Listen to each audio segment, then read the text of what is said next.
Good evening, everyone. Nice to see everyone here. Thank you to the BK Art Fest for having me.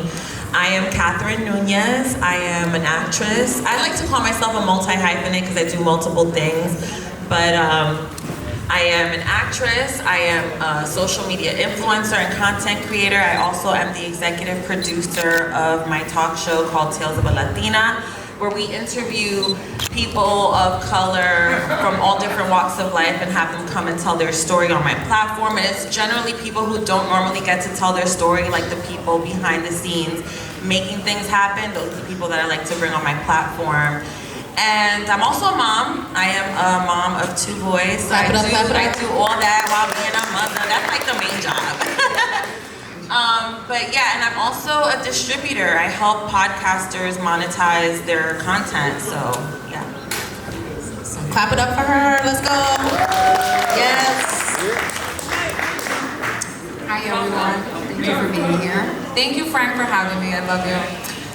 My name is Annabelle Rodriguez. I don't even know where to start, but like Catherine said, I'm a mom. That's the #1 job, mom of 2. One of them is autism, and I take autism very, very severely, so I'm an autism advocate. I'm also a mental health, substance abuse due to my brother, so all of these are very personal, and also suicide prevention. I'm also an executive assistant for IMX modeling. She's not here today, she's with her son in the game. Wow, which is it's too much to remember, but I'm also a high fashion model. And yeah. Awesome, clap it up, clap it up. Woo! Yeah. Hi everyone, also thank you for having me here. My name is Zsorion, I'm from Brooklyn.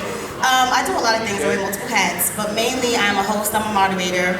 I'm an executive assistant as well. I have over 8 years of experience working in media and entertainment in various capacities as an assistant, which has brought me to my role as an EA at Cinereach, which is a media organization. And we invest in storytelling, and not just for storytelling for entertainment.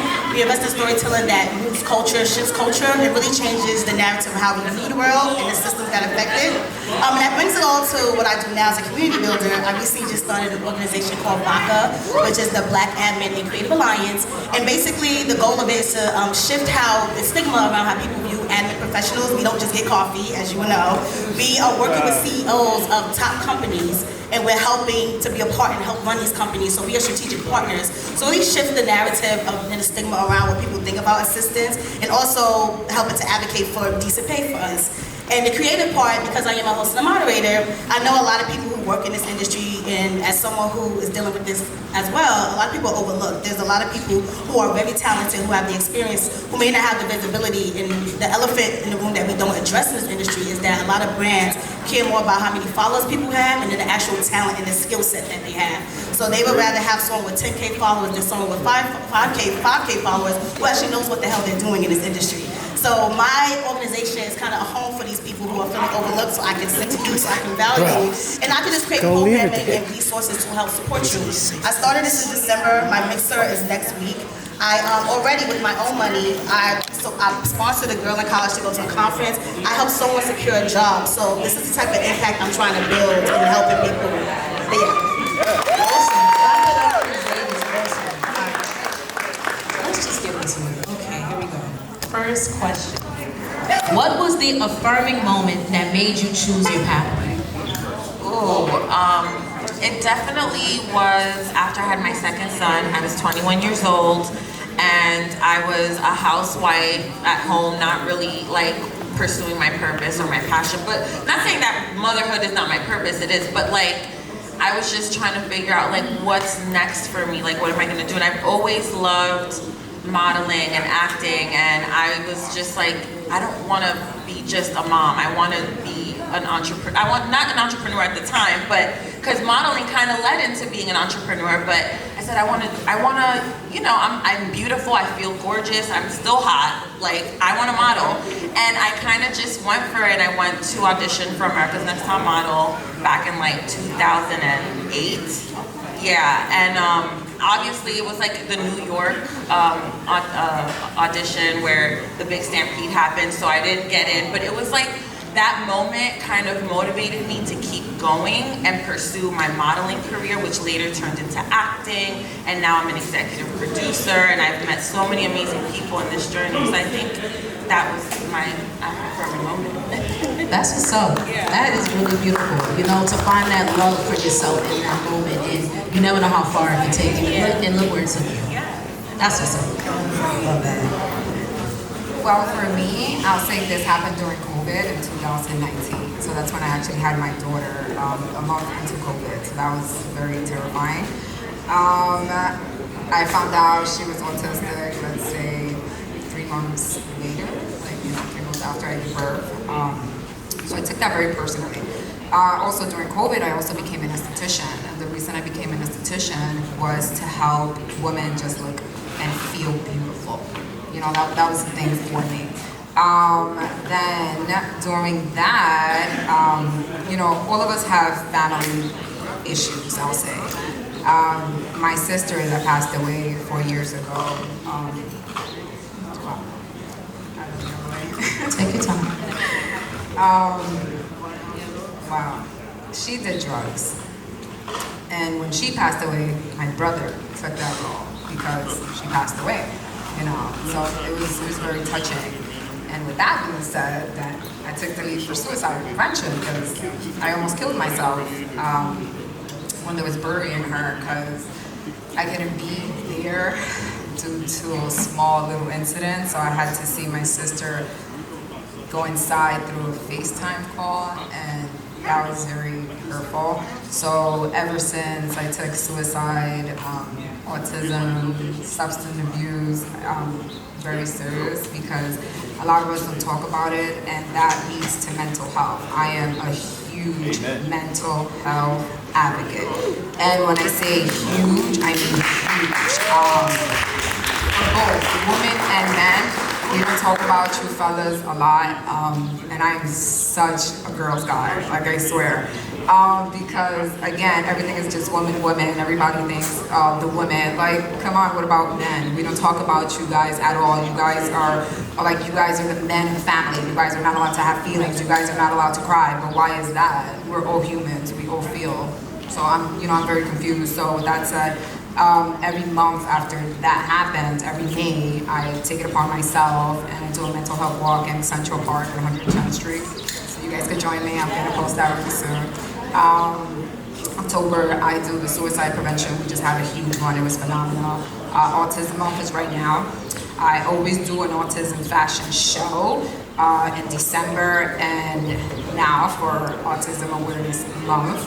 But currently this month I won't be able to do it, unfortunately, but December we're gonna do a toy drive.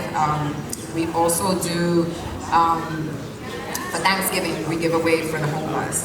Not that I've been homeless, but I've been near that. So I know what's to have and not to have and to have again, you know? So right now we can have money, tomorrow we don't have shit. You know what I mean? So we just have to be grateful. And when I mean grateful, just be grateful to be alive. In 2016, I had a severe car accident.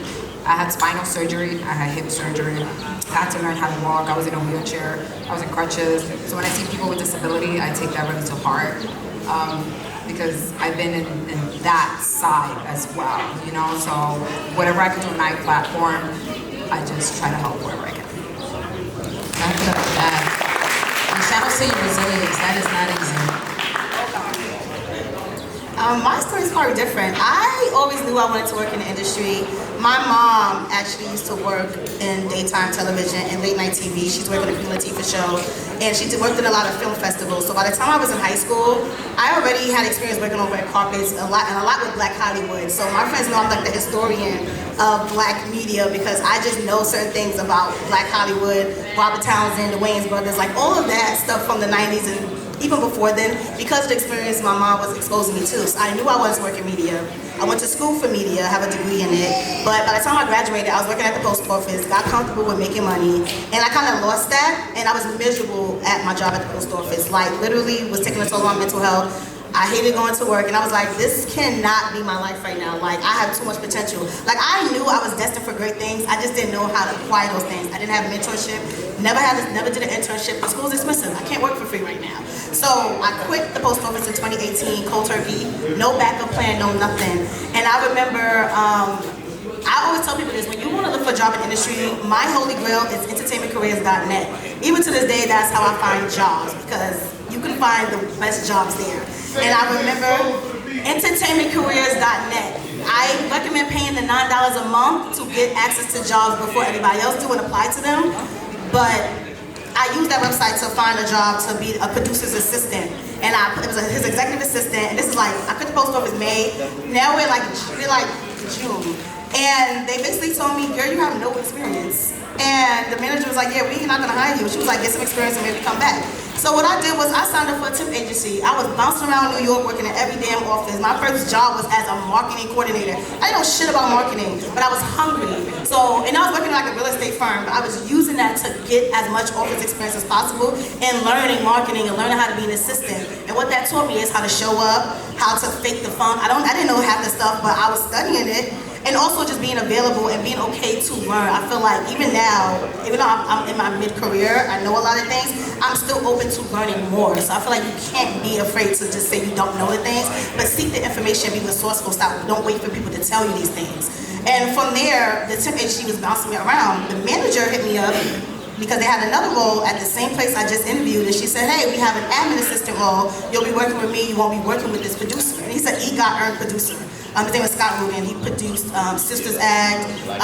He does a lot of theater stuff too, but he's very well known, very problematic, but very well known white guy. And she was like, you'll be working with me, you won't be working with him, but with me, what have you done since then? So I was like, oh yeah, I worked at this office, I was doing this, I have a lot of recommendation from my manager. Didn't even interview no one else, she just gave me the job immediately. And I took that job, leveraged it, and started doing more work. I started tipping in entertainment specifically. But to answer your question, I'm sorry if I was long-winded. No, that was fine. That was the turning point for me, because in the span of that 2018 summer, I saw how much I was able to just take back control of my life. Like, I didn't have a plan, but I figured it out. So when I'm talking to like young girls who don't know what they're doing, I'll tell them like, you're not behind, you're in a great place. Everybody's path is different. You're in a great place. As long as you know what the hell you want to do, go out there and do it. Don't let people tell you that you're not supposed to work this job. I don't care if you're getting coffee. It's going to lead to something. Just capitalize on whatever opportunity you get when you get your foot in the door, because it's going to lead you to something. Be nice to people. Be open to people. The way you're going to treat the CEO, treat the janitor, because everybody knows information, and you don't know who that person can know someone who can put you on. A lot of the reasons I'm in the place I'm in is because people remember the impact and how I poured into them and how great I was at my job. So don't be afraid to do the work and to show people your work ethic. Woo! You better go there. You better go there. Yeah, absolutely. Everything she said. I really admire the hustle on this panel right now. Just clap it up for just because. Just clap it up just because, you know, y'all are so vulnerable with your stories, and it's just so much tenacity in it. And you know, I think that's so beautiful coming from women of color who really represent. And this goes into my next question. Describe to us how important representation is. I think it's so important. It's the reason I started my platform, because I felt like there wasn't enough representation, not just for Latino, well, like, yeah, for my Latino people. Like, I felt like we didn't have a place where we can really tell our story. But, you know, my platform is open to everybody who has a dope story to tell. But it's very important to be able to speak your truth and speak authentically, especially to your audience that you are trying to build. You know, people love the journey, and they want to see that truthfully, because then they can relate.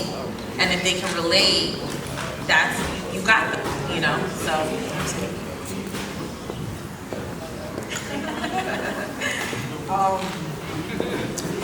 I could just say, just be yourself. Be honest. Like I tell my son, Aiden Morrell, honesty is the best policy. Even if you feel it's not, you know, because people go to sleep at night, you know, you don't have to feel nothing heavy on yourself.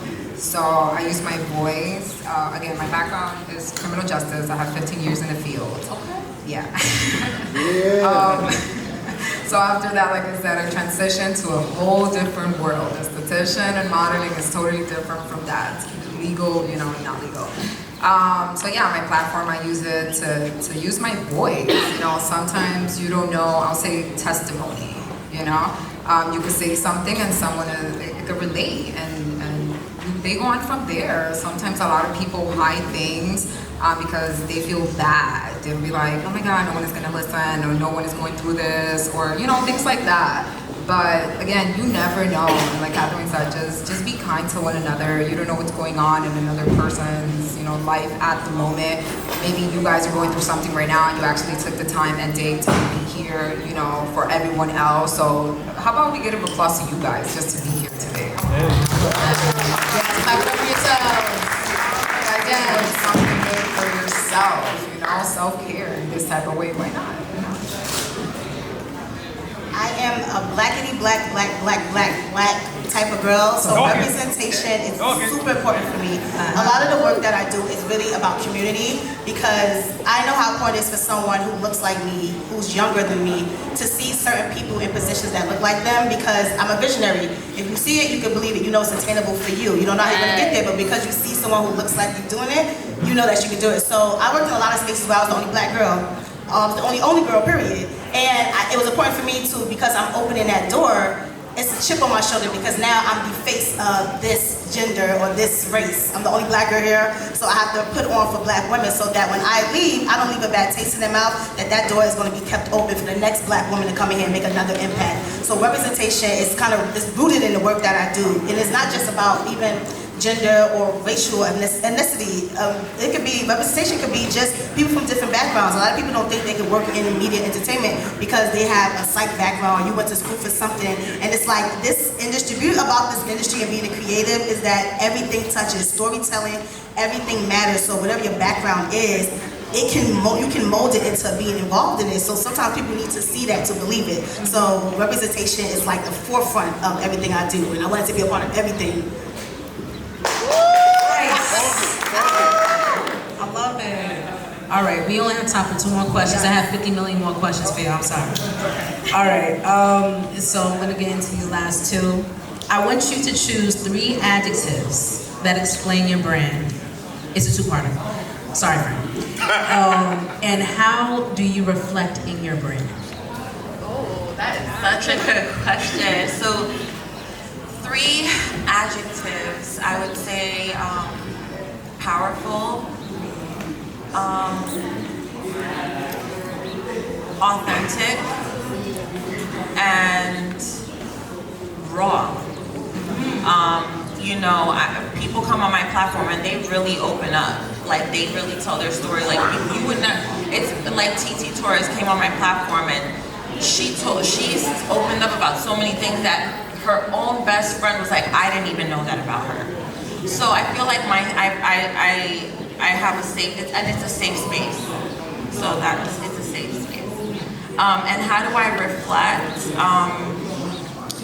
You know, I'm just happy and grateful that I was able to even do this. That I was able to executive produce a show and provide a platform where people are happy to come and share their story, so that they can help other people and inspire other people to maybe follow their same journey. I interview entrepreneurs, you know, educators, you know, people who are comedians, actors, people that come from all different walks of life and have a story to tell, and they don't tell their story, but they come on my platform and they're like, yeah, I'm opening up. I want to help other people with their journey. And I think that that's that's how I reflect my, you know, on my show.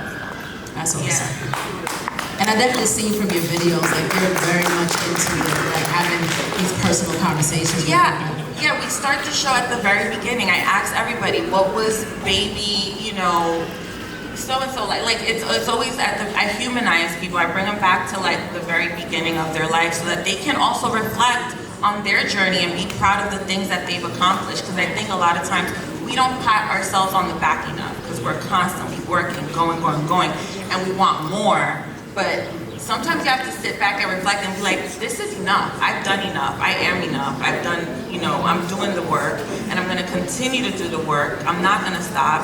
And staying consistent is very important in this industry. If you take one little second to stop, someone else is going to come in. But in another note, like she said, what's for you is for you. If you're a spiritual person, you know, everything is on God's time. So just do the work, do what feels right for you, walk in your purpose, and everything will be in alignment. So Absolutely, thank you. Yes, clap it up, y'all can clap. If you feeling that, you gotta clap it up. There you go. See, that was hard. For me, I'll start with God, love, and authority. Those three for sure. Without God, I am nothing, we are nothing. Without love, we're not doing anything. What are you doing? Whenever you do something, do it out of love.